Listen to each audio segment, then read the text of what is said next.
From the opinion pages of the Wall Street Journal, this is Potomac Watch.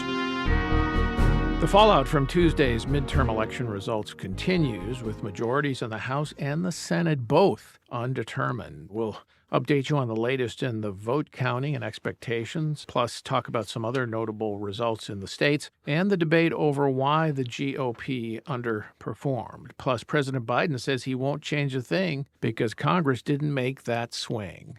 Welcome. I'm Paul Gigot with the Wall Street Journal opinion pages, and I'm here with Kim Strassel and Kyle Peterson, famous dance partners. Welcome to you both. Even 2 days after the election, still no certainty about who is going to run the House and the Senate. Let's go with the House first. The Republican Party has so far picked up 211 seats. Democrats have 193, heading to a majority you need of 218. But there are at least 18 very close races left, and it's not certain that the Republicans will get even to 218, although they do have the likeliest path there. In the Senate, Republicans have 49 seats, with Ron Johnson in Wisconsin winning finally on Wednesday. But they need two more of the remaining three in Nevada, Arizona, and Georgia to get to 51 and a majority so that Kamala Harris, the vice president, won't be able to cast the deciding vote. Kim, let's start with the House. Where are things and how precarious is this Republican potential majority?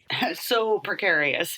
As you have noted, the GOP has picked up some seats. And just to name a few, they picked up, I think, 4 in Florida, 4 in New York, a couple of other notable seats just because of the names and the targets. They picked up Cindy Axene's seat in Iowa.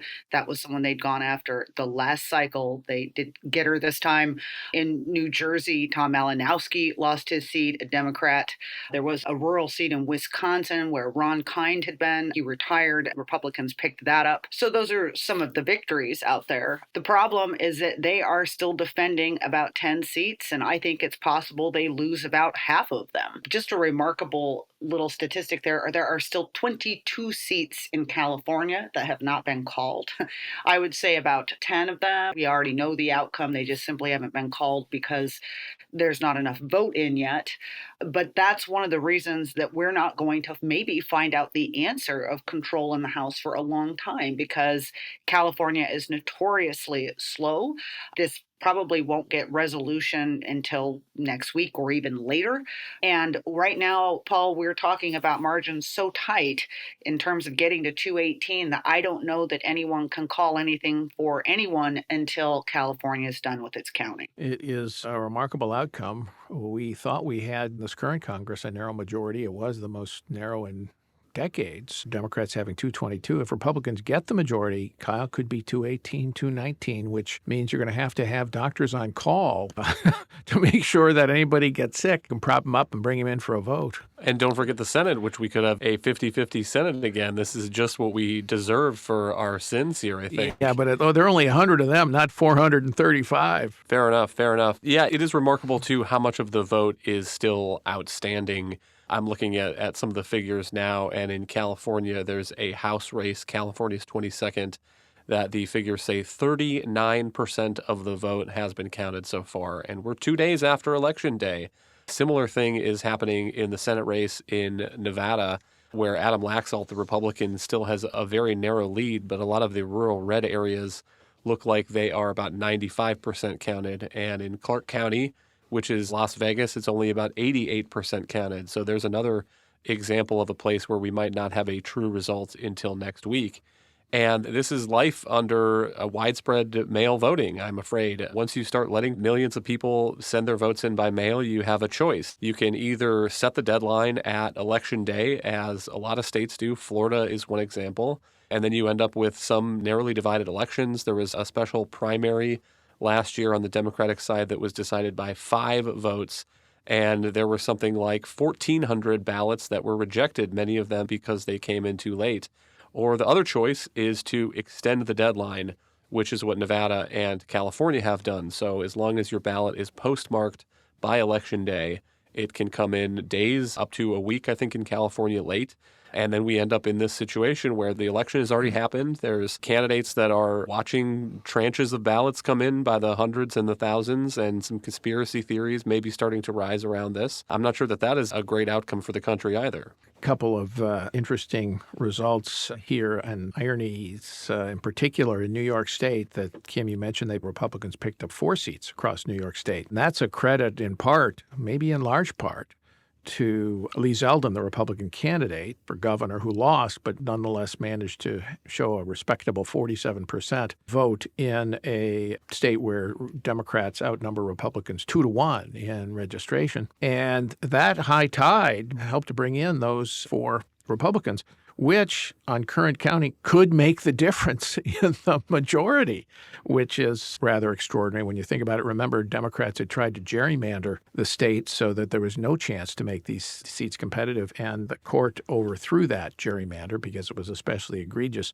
So their greed in the gerrymandering of the state may end up costing them the majority. A couple of other facts: 3 races. Lauren Boebert, the Trump mega star, is trailing by 64 votes in western Colorado, with most of the vote counted. That's a +6 GOP registration district, according to the Cook Political Report. But apparently she's too mega even for that district and could end up losing her seat. A couple of other races that would have been winnable, I think, attributable to Donald Trump's revenge campaign for his impeachment. Peter Meyer in Grand Rapids in western Michigan. That was a tough seat, swing seat, but Grand Rapids is hardly Ann Arbor and winnable. He won it. He held it, but Trump supported John Gibbs in the primary. Gibbs beat Meyer. John Gibbs just lost by 13 points. Then you have a Washington State district, Jamie Herrera Butler. She had voted for Trump's impeachment Republican in GOP held seat. Trump supported Joe Kent in the primary. Kent beat Butler. And he's now trailing Democrat Maria Perez in a race for Congress and control that is this close. Those 3 districts could make the difference, Kim. Yeah, and I'll add some ironies on the other side, too. And by the way, you stole all my ironies, Paul. I was going to mention some of those races. So now I'm going to have to go do ironies on the other side. I'll switch to satire next time, and you can do the irony. Okay, all right. In Oregon, there are 3 House races that have not been called. One of them is Oregon 5. This was Kurt Schrader's seat. He's a Democrat who has often been at odds with many of his caucus, a little bit more conservative, wouldn't just roll over for some of the Pelosi and progressive demands. And so the Bernie crowd, the progressives, decided that they were going to take him out, and they successfully did in a primary. He was beaten by a woman named Jamie McLeod Skinner, very big progressive. She is running against an incredibly talented Republican Latina woman named Lori Chavez de Raymer. And right now, the Republican is winning and may well win that race. Obviously, Oregon is a very, very blue state. So the notion that this is going to be the outcome there, I think, says something about, be careful when you decide to go in. Schrader, I think, would have won that seat by a mile. And now instead, we have this. Another little irony up in New York 19. There was also a big fight in the Democratic primary for who was going to be the representative there. Josh Riley ended up winning, another progressive, and he went down to the Republican Marcus Molinaro. That might have been a different outcome if the Democrats had run maybe a little bit less of a progressive candidate in that particular district. So we're seeing this on both sides of the aisle. Let's talk a little bit about the Senate outcome. Kyle, you mentioned the slow voting in Clark County, which is a big Democratic county. Former Senate Majority Leader Harry Reid built that big machine around the culinary workers in Las Vegas. Clark County has most of the vote in the state. If you look at the outstanding Senate races yet, you've got the Arizona race. I think that's trending against Blake Masters. I think he's going to lose that. That means that Republicans have to win both Nevada and Georgia. Now, Georgia has gone to a runoff on December 6th, so we won't know the outcome of that for a month. But Nevada, the Laxalt campaign is expressing, Adam Laxalt, the Republican, confidence in the outcome. But John Ralston, who's a local journalist who tracks these things, he's a man of the left, but his view is that when the votes come in finally from Clark County, Cortez Masto, the Democrat's going to win. And he might be right about that. Like I said, if you go through the data and look at the counties, the red counties are all more than 95% of the vote in. The other one that is still a little bit outstanding is Washoe County, if I'm saying that right. I think that's Reno. Yeah, it is Reno. And that's 77% of the vote in. So there are still a lot of votes there as well. And that's not a county that Laxalt is losing by much, only by a couple tenths of a percentage point to Cortez Masto. But every vote counts when you get into an area this narrow, just to compare with What's Clark his County. lead right now? What's Laxalt's lead right now?